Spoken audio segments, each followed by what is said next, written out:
ছাত্র জনতার গণ অভ্যুত্থানের স্মৃতিকে স্মরণ করে আজ পালিত হবে জুলাই শহীদ দিবস। দিবসটি উপলক্ষে রাষ্ট্রীয়ভাবে শোক পালনের সিদ্ধান্ত নিয়েছে অন্তর্বর্তী সরকার। এদিন সব সরকারি, আধা সরকারি ও স্বায়ত্তশাসিত প্রতিষ্ঠান ও শিক্ষা প্রতিষ্ঠান সহ সব সরকারি বেসরকারি ভবন এবং বিদেশে বাংলাদেশ মিশনগুলোতে জাতীয় পতাকা অর্ধনমিত থাকবে। এছাড়া শহীদদের মাগফিরাতের জন্য দেশের সব মসজিদে বিশেষ দোয়া অনুষ্ঠিত হবে।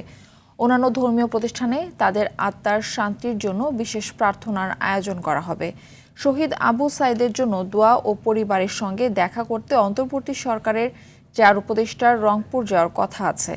সরকারি চাকরিতে কোটা সংস্কার নিয়ে ২০২৪ সালের জুলাইয়ে যে আন্দোলন শুরু হয় তা পরে রূপ নেয় সরকার পতনের আন্দোলনে। সেই আন্দোলনের মধ্যে ১৬ই জুলাই রংপুরে পুলিশের গুলিতে নিহত হন আবু সাইদ। তার মৃত্যুর ঘটনায় আন্দোলন আরও তীব্রতা পায়।